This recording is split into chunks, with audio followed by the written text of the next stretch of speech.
ये सरकार से अपील करते हैं कि आज लॉकडाउन के दरमियान सबसे ज़्यादा दुखी मजदूर है और जो भी श्रमिक गाड़ियाँ चलाई जा रही हैं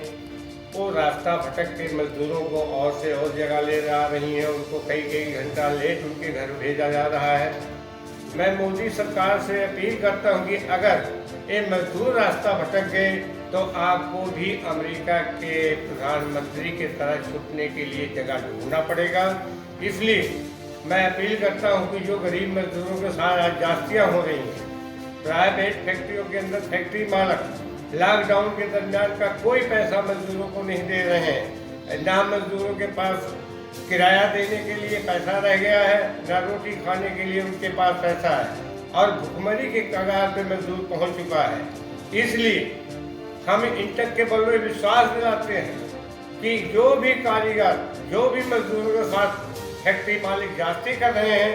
उनके खिलाफ इंटक वाले कमर कस के लड़ने को तैयार है। आज हालात ये है कि हीरो जैसे फैक्ट्री के अंदर काम करने वाले 45 साल के मजदूरों को उनको भी काम से हटाया जा रहा है, जो कि मोदी सरकार ने कहा था कि लॉकडाउन के दरमियान सभी मजदूरों को तनख्वाहें दी जाएंगी और किसी मजदूर को काम से हटाया नहीं जाएगा। लेकिन आज उसके उल्ट हो रहा है। हर फैक्ट्री मालिक पुराने कारीगरों को काम से हटा दे रहे हैं और अगर उनके काम बहाली के लिए कोई अपील की जाती है लेबर महकमे के अंदर तो कहते हैं अभी लॉकडाउन लगा हुआ है, काम शुरू नहीं हुआ। सबसे बड़ी बात यह है कि तिवारी साहब आप मजदूर यूनियन से कई सालों से जुड़े हुए हैं और मजदूरों के लिए काम भी कर रहे हैं और इस कोरोना महामारी के दौरान हमने देखा कि आपने हर मजदूर का साथ दिया, जितना आपसे बन पड़ा वो भी किया, चाहे उनकी टिकटों का मसला था, चाहे राशन का मसला था, आपने किया। पर आपको नहीं लगता जब से ये सेंट्रल गवर्नमेंट आई हुई है, मोदी गवर्नमेंट आई हुई है, ये सिर्फ और सिर्फ अपनी जो मित्र मंडली है उसी के लिए सोच रही है? क्योंकि मोदी साहब ने कहा कि तनख्वाह दीजिए, प्राइवेट लोगों को तो कह रहे हैं तनख्वाह दीजिए, लेकिन अपने अदारों से जो गवर्नमेंट के अदारे हैं वो उनको बेच रहे हैं और जहाँ उनको बेच रहे हैं जहाँ उनको खत्म कर रहे हैं। मोदी सरकार जो है ये सरमायादारा की ही सरकार है, क्योंकि कुछ गलतियां मजदूरों से हुई, कुछ किसानों से हुई, जो कि मोदी सरकार को प्रधानमंत्री बनाया गया और वोटों के दरमियान जो मजदूर अपनी गलती को महसूस कर रहा है। आज जो कुछ प्राइवेट फैक्ट्री मालिक जो आज सरमायादारी है, बैंक वाले निजीकरण किया जा रहा है, उसके अंदर मोदी सरकार हर बार इस्तेमाल कर रही है कि पहले कुछ बैंकों को एक लुभावना सपना दिया जाए कि तुम्हें उनके साथ मिला दिया जाए और कुछ बैंकों को छोड़कर इनके मारने के बाद जो छोड़ी हुई बैंकें हैं इनको मारने के बाद सभी बैंकों का निजीकरण होगा और सरमायादारों के हाथ सौंप दी जाएगी। इन चीज़ों में देखने में आया कि पंजाब का पंजाब एंड सिंध बैंक जो पिछले 47 से पहले 47 से पहले था, आज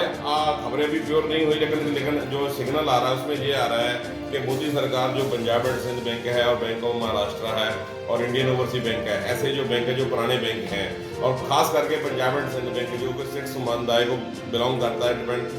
जो सिख समुदाय का कह सकते हैं कि चेहरा है बैंक का, उसको भी खत्म करने की तैयारी हो रही है।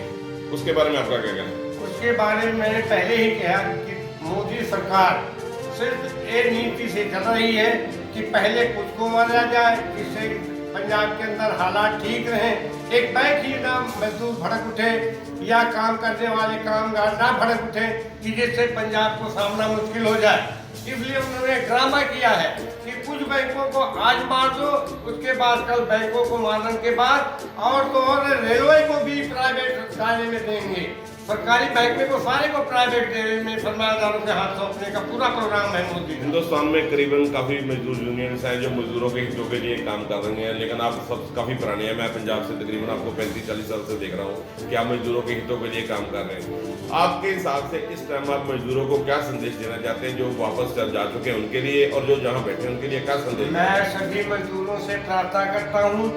कि जो गए हैं, जो रह गए हैं, वो सभी के मजदूर जो वापस आना चाहते हो आए, उनका भी पंजाब स्वागत करेगा और जो हुई भी मदद होगी वो करेगा। लेकिन मोदी सरकार की नीति हर वक्त मजदूरों को मारने की है। कोई आते कि आज के 50 साल पहले बना हुआ कानून लेबर वास्ते जिसमें लेबर की सेफ्टी होती है उसको भी खत्म करने पर लगे हैं और ये भी कहने पर लगे हैं सरमायादार जब चाहे जब मजदूरों को निकाल दे, उसके ऊपर कोई नोटिस। मतलब आपने मान के चलते हैं कि जो मोदी सरकार है सरमाएदारों के हाथों में खेल रही है। बिल्कुल बिल्कुल जी, मोदी सरकार है ही सरमायादार जी। दूसरी सबसे बड़ी बात यह है कि आपको लगता है कि जो पंजाब सरकार ने मजदूर भाइयों की मदद की बाकी सूबों में वो नहीं हो सकी जो बिल्कुल नहीं हुई। जिसके कारण पंजाब में जो बाकी स्टेटों के मुकाबले पंजाब में नुकसान भी कम हुआ, डेथ भी काफी कम हुई और पेशेंट भी काफी कम निकले क्योंकि गवर्नमेंट ने मौके पे संभाल लिया। देखो ये पंजाब गवर्नमेंट ने मजदूरों की और दिहाड़ीदारों की बहुत मदद की है। जो मजदूर अगर यहाँ से गए भी तो वो अकेले और छड़े साथ पंजाब के अंदर रहते थे, वो अपने परिवार की माया मोह की जाल में फंस गए कि अगर हम मरे भी तो अपने परिवार के अंदर मरे। आज भी यहाँ पर बहुत से मजदूर हैं और कैप्टन सरकार ने मदद की, लेकिन हर मजदूर की मदद नहीं हुई है। नहीं, उसमें ये चीज आई ना कि कैप्टन साहब ने तो ये कह दिया कि हम मदद करेंगे, लेकिन दिक्कत ये है कि हम कई साल से कह रहे हैं कि मजदूरों को रजिस्टर्ड करवाने के लिए जो तो मजदूर रजिस्टर्ड थे वो तो गवर्नमेंट से पॉलिसी जो स्कीम में आई उनको फायदा मिल गया, जो अनरजिस्टर्ड थे प्रॉब्लम उनको आई। तो आप ये चाहेंगे कि जो मजदूर नहीं रजिस्टर्ड है वो भी हों? बिल्कुल बिल्कुल, मैं चाहता हूँ कि रजिस्टर्ड हुए हैं, लेकिन कैप्टन सरकार के राज में जितने मजदूर रजिस्टर्ड हुए उनको पैसा मिला हुआ है और जो नहीं रजिस्टर हुए उनको नहीं मिला है। मैं